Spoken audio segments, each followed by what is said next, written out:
હતું મારે એટલા માટે કહેવું પડે કે આપણે વિવાદવાળી પોસ્ટ મૂકી છે ને, રાજકીય પોસ્ટ મૂકીએ કે વિવાદવાળી, એટલે બહુ એમાં બધાના મગજ અપસેટ થાય છે અને આપણા એટલી બધી કોમેન્ટ આવે છે કે આપણા ફોન હેંગ થઈ જાય છે.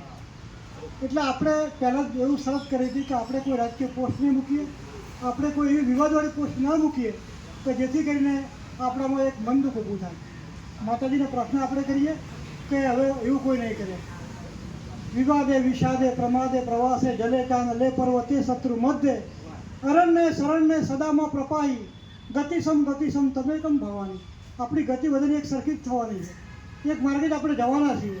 એટલે જેટલો પણ સમય બચ્યો એટલો સમય આપણે આનંદ કરી લઈએ, ખોટી કડવા સુધી ના કરીએ અને આપણા મોબાઈલ પર જમતમ લખી અને મિત્રોમાં મન દુઃખ ના થવું જોઈએ.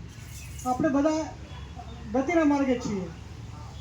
કુળદેવી વેણે વાત કરતી સહાય કરતી તું સદાવળી બાણીઓ પકડી બાળ દઈને આપ હરતી આ બધા જુગ સત્ય નહીં તું જો ગણી માં કોઈથી ડરતી નથી પરગટ સતા તું માથ પીઠળ ઘેર ક્यों કરતી નથી. માતાજીના બધા પર આશીર્વાદ ઉતરે એવું એક પ્રાર્થના કરું.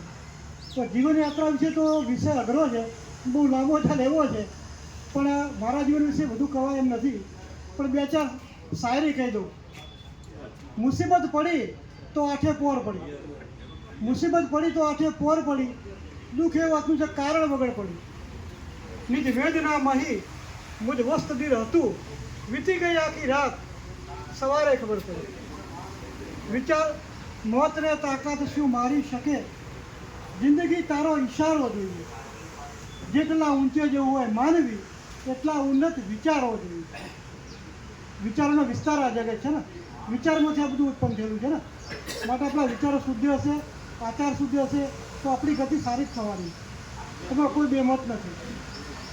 પેલું એક જૂના પિક્ચરનું ગીત છે અને થોડી કડી મને ગમે તેને કહીને પછી મારું વક્તવ્ય પૂરું કરી. મન હી દેવતા મન હી ઈશ્વર મનસે બળા ન કોઈ, જો મન ઉજિયારા ભાઈ તો જગ ઉજિયારા હોય.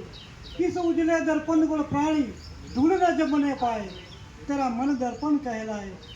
भले बुरे सारे कर्मों को देखे और दिखाए, तेरा मन दर्पण कहलाए. अस्तु.